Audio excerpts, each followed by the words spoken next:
Hi, thanks for joining me. I'm Gail Marie from Six Dimensions of Healing, and today I'm in the Yukon, all the way up the top of Canada, talking to Cortland Flumerfelt about his spirituality. Cortland lives a really spiritual life, and I want to know what it was that made him turn that corner. Tell us a little bit about where you were before, what was happening, and then what was the pivotal point that made you turn a corner?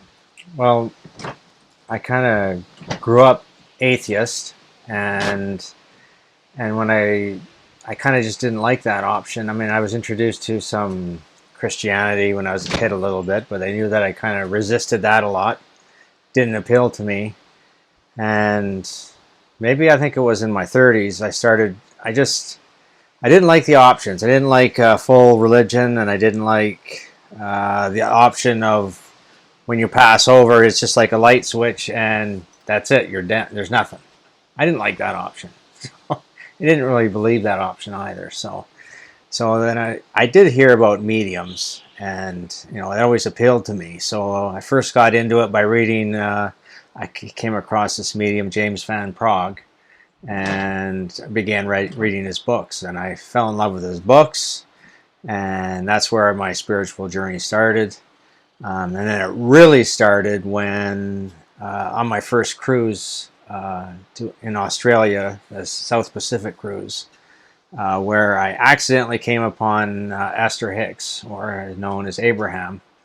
It was because it was supposed to be James Van Prague had to have something to do with it, I thought, and it didn't. And I was like, well, who's this Esther Hicks person?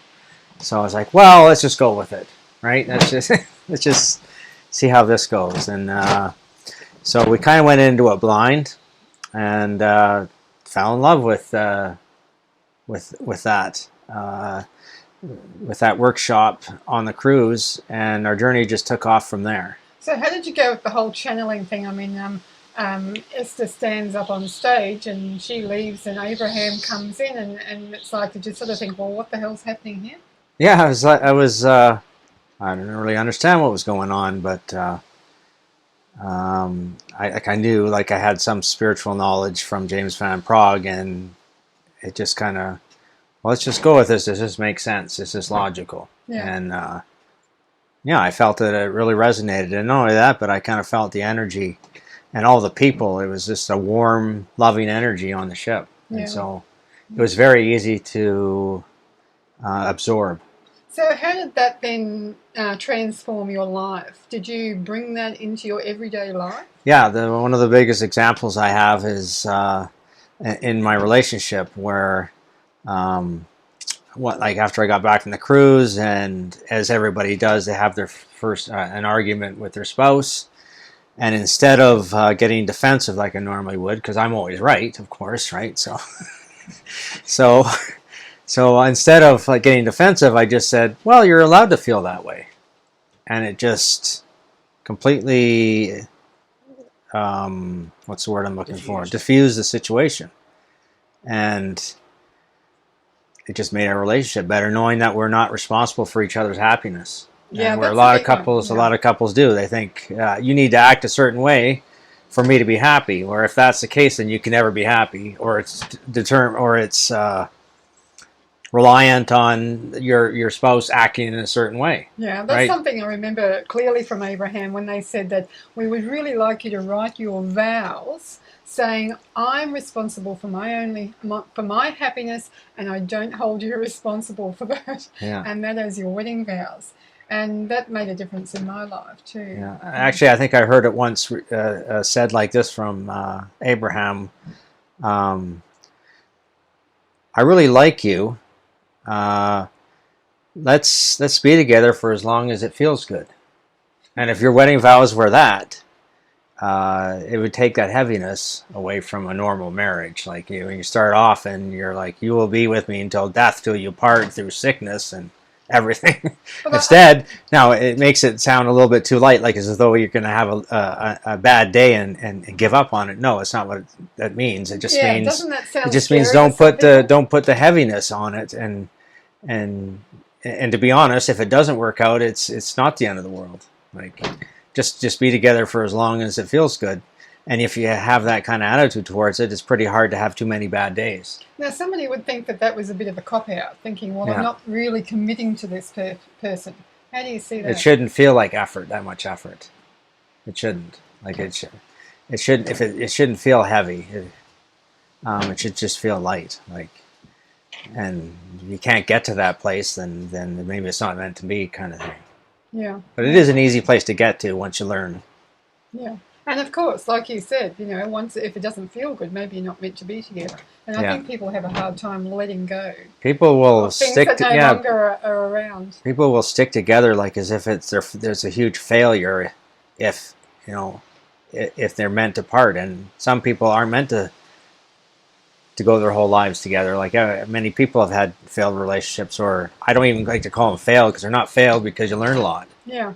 So right? Then I'd like to ask you, you know, you had been married before. So what's the difference between, or you've been in a relationship before, what's the difference between that relationship where you had your children and the relationship you have now with your wife?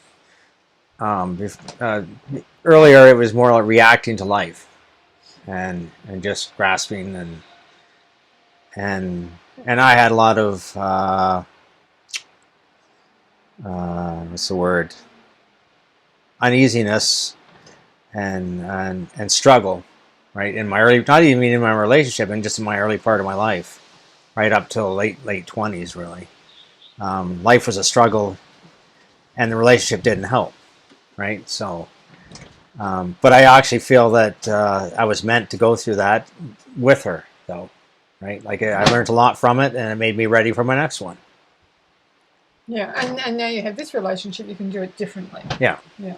And even in the beginning of this relationship, we still had a little bit of struggles because we didn't understand that, like how it's supposed to work, or that you're not responsible for each other's happiness.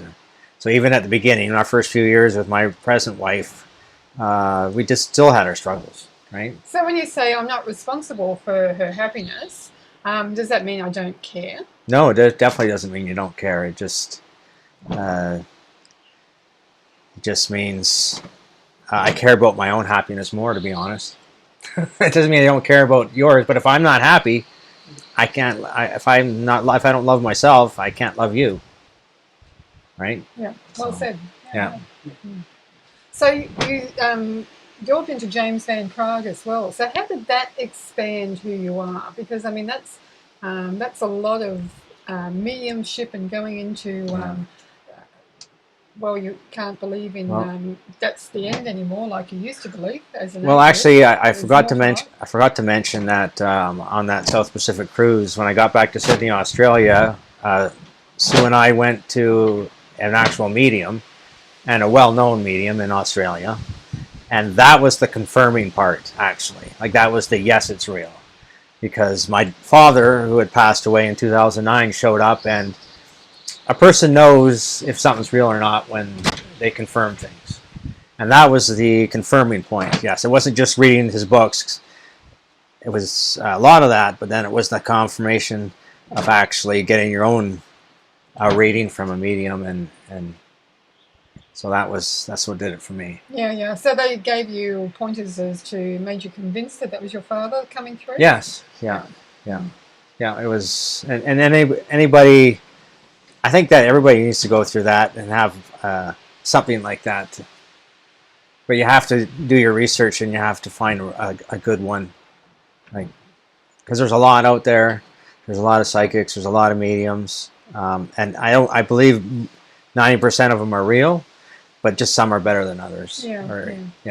There was a famous author that said you always know when you hear truth, whether it comes from a bag lady in the street or somebody who's well known. You know, it's like it resonates with him. Yeah. Is that what you found? Was that the truth resonated? Yeah. It very much resonated with me. How do you see that it's going to change your life in the future? I mean, the things that you've learned now and the relationship building that you have now, how is that going to make a difference going forward? Well, I just want to build on it, right? I like to find my abilities and better them, and